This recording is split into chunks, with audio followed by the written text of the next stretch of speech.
ഈ ആദ്യ രാത്രിക്ക് ഒരു പ്രത്യേകതയുണ്ട്. ഈ കല്യാണം കഴിച്ച പയ്യനുണ്ടല്ലോ, അദ്ദേഹം ആദ്യം ചെന്ന് റൂമിലിരിക്കും. പെണ്ണുങ്ങൾ ആരെങ്കിലും ഉന്തി തള്ളി അവിടെ കൊണ്ടുവന്ന് വിട്ടാലേ അവർ പോവുള്ളൂ. ഇതാ ഒരു ദിവസം മാത്രമേ ഉള്ളൂ കേട്ടോ. പിറ്റേ ദിവസം മുതൽ പെണ്ണുങ്ങൾ ആദ്യം അവിടെ പോയിരിക്കും, മറ്റവരെ അവർക്ക് തോന്നുമ്പോഴേ വരുള്ളൂ. എൻ്റെ ഏട്ടത്തിമാർ ഒരു ഗ്ലാസ് പാലുമായിട്ട് എൻ്റെ റൂമിൻ്റെ വാതൊക്കെ കൊണ്ടുവന്ന് നിർത്തി. എന്നിട്ട് അവരവരുടെ പോക്കിന് പോയി. ഞാൻ പുതിയ പെണ്ണാണല്ലോ, ഞാൻ മെല്ലെ കതക് തുറന്ന് അകത്തേക്ക് കാലെടുത്ത് വെച്ച് ഞാൻ നോക്കുമ്പോൾ ആ മഹാൻ കട്ടിലേൽ പുറംതിരിഞ്ഞ് അങ്ങോട്ട് കിടക്കുകയാണ്, പെരുമ്പാൻ വിരവിഴുങ്ങിയിട്ട് കിടക്കുന്ന പോലെ. ഞാൻ മെല്ലെ ആ ഗ്ലാസും പാലും അവിടെ കൊണ്ടുവന്ന് മേശപ്പുറത്ത് വെച്ച് കട്ടിലിൻ്റെ സൈഡിൽ വന്നിരുന്നു. എന്ത് തന്നെ ആയാലും ഞങ്ങളുടെ ശാന്തി മുഹൂർത്തം ആർഭാടമായിട്ട് ആഘോഷമായിട്ട് സന്തോഷമായിട്ട് കഴിഞ്ഞ്, സന്തോഷമായിട്ടല്ല എന്നെ കെട്ടിയ ആളുമായിട്ട് തന്നെ. അതെല്ലാം കഴിഞ്ഞ് ഇപ്പൊ 18 വർഷമായി. ഞങ്ങളുടെ ശാന്തി മുഹൂർത്തമൊക്കെ ഒരുപാട് പ്രാവശ്യം ഞങ്ങൾ പോലും അറിയാതെ വന്നുപോയി. ഇതൊക്കെയാണെങ്കിൽ നല്ല സ്നേഹമുള്ള ആളാണ് കേട്ടോ എൻ്റെ ആള്.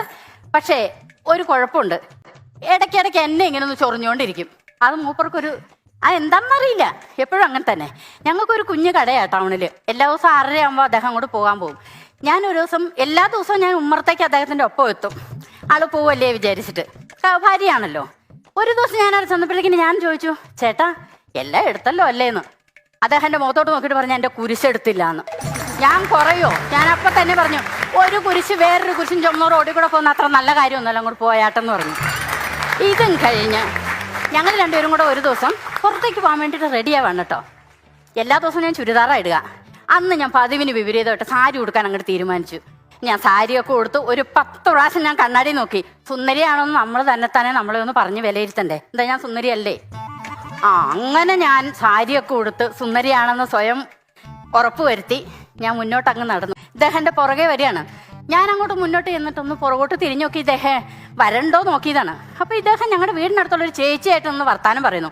അദ്ദേഹത്തിൻ്റെ അടുത്തെത്തിയപ്പോൾ ഞാൻ ചോദിച്ചു, എന്തെന്നാ ചേട്ടാ ആ ചേച്ചി പറഞ്ഞതെന്ന് ചോദിച്ചു. അദ്ദേഹം വളരെ സ്നേഹത്തോടെ എന്നോട് പറഞ്ഞു, നീ സാരിയൊക്കെ ഉടുത്തപ്പോഴേ എൻ്റെ ഇരട്ടി പ്രായം തോന്നുന്നു.